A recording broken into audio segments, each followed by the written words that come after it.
Assalamualaikum warahmatullahi wabarakatuh. Berjumpa lagi ya dengan saya di channel ini. Apa kabar semuanya? Semoga selalu sehat, dilancarkan rezekinya, dimudahkan segala urusannya ya. Amin. Nah, pada kesempatan kali ini saya akan memberikan informasi terbaru.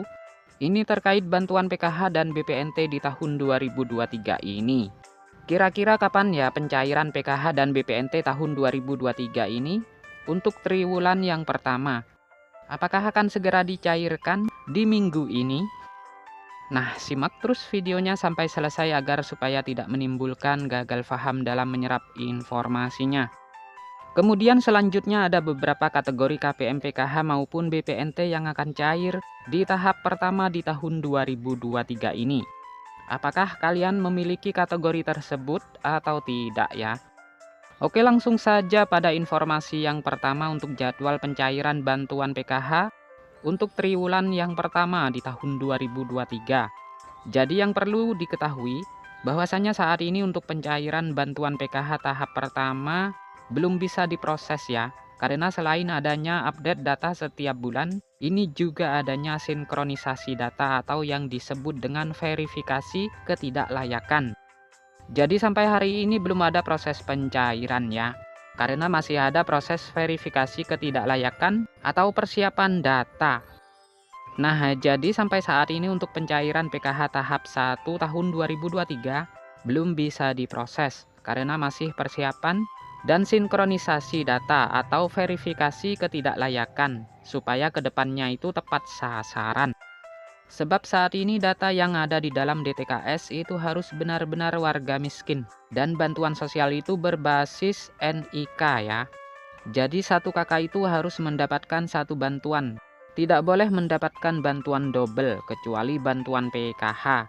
Karena untuk bantuan PKH itu ada bantuan komplementarinya. Ya seperti bisa mendapatkan bantuan BPNT maupun PBI atau Kartu Indonesia Sehat ya. Dan bantuan PIP atau Program Indonesia Pintar.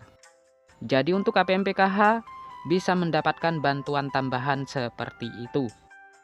Nah, akibat dari sinkronisasi data inilah, sekarang itu belum bisa dilakukan pencairan PKH tahap pertama untuk tahun 2023. Jadi sekali lagi ini dilakukan supaya nantinya tepat sasaran. Dan untuk memastikan supaya kalian nantinya bisa cair di tahap yang pertama di tahun 2023 ini, baik itu bantuan PKH maupun BPNT, kalian harus memiliki kategori berikut ini atau syarat-syarat berikut ini ya.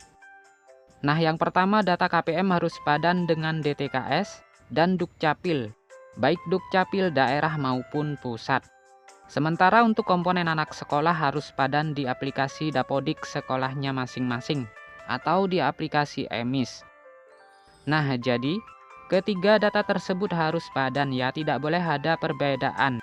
Jadi data kita, data keluarga kita harus terdaftar di dalam DTKS. Kemudian padan dengan Dukcapil dan padan juga dengan aplikasi Dapodik. Dan itu khusus untuk yang memiliki komponen anak sekolah.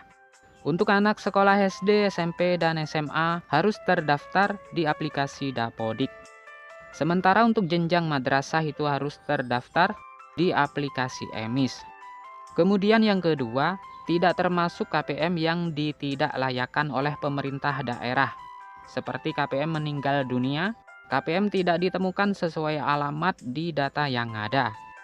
Kemudian KPM tidak termasuk yang bekerja sebagai ASN, PNS, TNI, Polri, maupun pegawai BUMN dan BUMD. Serta juga bukan pendamping, baik pendamping PKH ataupun TKSK. Kemudian yang ketiga, punya rekening yang masih aktif dan tidak gagal omspan. Jadi harus memiliki rekening yang aktif dan tidak gagal omspan ya. Seperti ada perbedaan baik dari nama ataupun tanda baca antara data di bank dengan di data DTKS. Nah, jadi antara di bank dengan di DTKS itu harus sama juga ya, harus padan, tidak boleh ada perbedaan walaupun satu huruf atau satu angka saja. Nah, jadi jika ada perbedaan antara di KKS dengan nama yang ada di KTP, itu kemungkinan akan menjadi penyebab terjadinya bantuan PKH maupun BPNT tidak cair.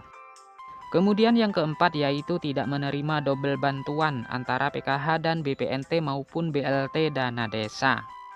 Nah, jadi untuk para KPM PKH tidak boleh menerima bantuan BLT dana desa ya. Namun untuk tahun 2023 ini, sepertinya bantuan BLT dana desa tidak ada ya, sudah di stop. Kemudian yang kelima kategorinya bukan KPM yang tercatat sudah sejahtera. Dari hasil foto geotagging atau survei verifikasi ketidaklayakan yang dilakukan oleh pemerintah daerah masing-masing atau petugas terkait.